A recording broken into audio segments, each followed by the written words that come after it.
I'm Adam Calaway. I'm here at Cattle Chat Corner. I'm with Bob Drake. Bob Drake, why did you come to NCBA and who are you with? I'm with the Grazing Lands Conservation Initiative this year, and I'm a past president of the National Cattlemen's Beef Association. Actually, I was the last president of the National Cattlemen's Association. So I'm from Davis, Oklahoma.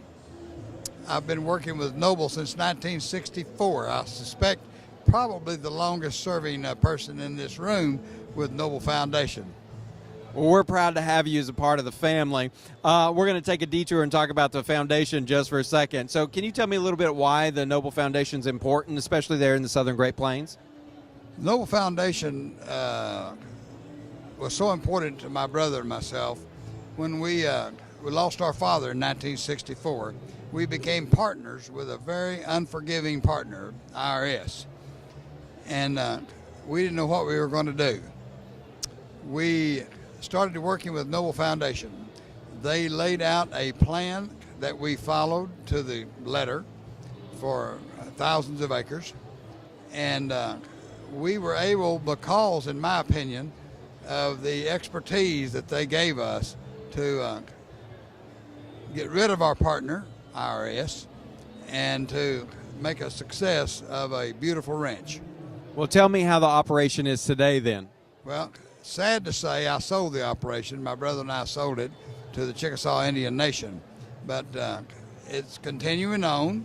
They're doing some wonderful work, and particularly on the farms with the sod and so forth. But I still continue to work with Noble, and I still have farms and some grassland that allow me to stay active in the business. Tell me, what are one of the key takeaway messages here from NCBA so far? Always the key takeaway message here. Well, number one, this is one of the grandest trade shows of anyone, of any association, We'll have some meetings tomorrow that will make a great deal of difference in the Cattlemen's Beef Checkoff. In terms of the political arena. In fact, I'm on the Tax and Credit Committee and the Agricultural Policy Committee. So there'll be a lot of visits that are done here. But, you know, what you really get with NCBA when you make a convention is not the meetings, it's the people. It's the opportunity to visit. It's going up and down the halls. It's having a cup of coffee, or a drink, or a meal with people that you've known for years that will make the difference in the industry.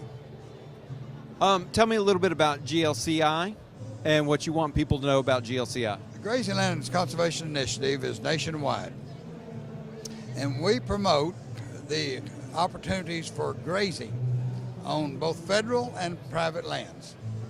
And we have a conference every 3 years. We just completed our 5th conference in Orlando about 45 days ago.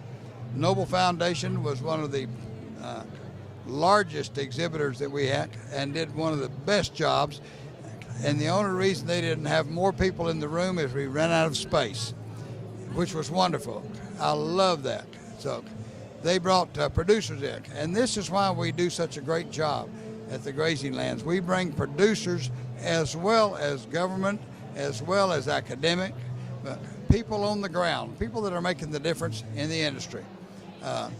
You know, one of the areas that is not given enough attention is grazing, is our grass.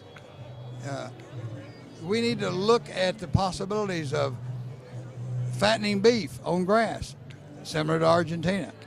We need to look at the opportunity to have dairy on grass, which we're already doing.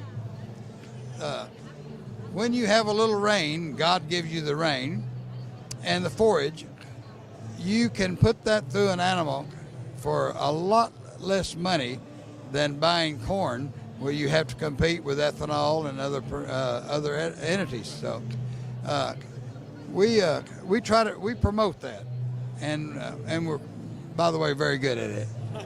Well, congratulations on all the success and the conference and everything that's going on with GLCI. One last question. If you could tell the average consumer here in the United States one thing about agriculture, what would you tell them? I would tell them that agriculture in Oklahoma and the United States feeds the world. I would tell them that the only, other than rain, and we can't do anything about that, but the only outside entity that could cause us great difficulty is government, is regulations. I would tell them that if you listen to some of the naysayers and some of the people that are opposed to all of the innovations that we do in agriculture, that we cannot feed the world, and we cannot even feed the United States. We have to have common sense in the arena of agriculture. Bob Drake, thank you for stopping by Cattle Chat Corner. Bye-bye.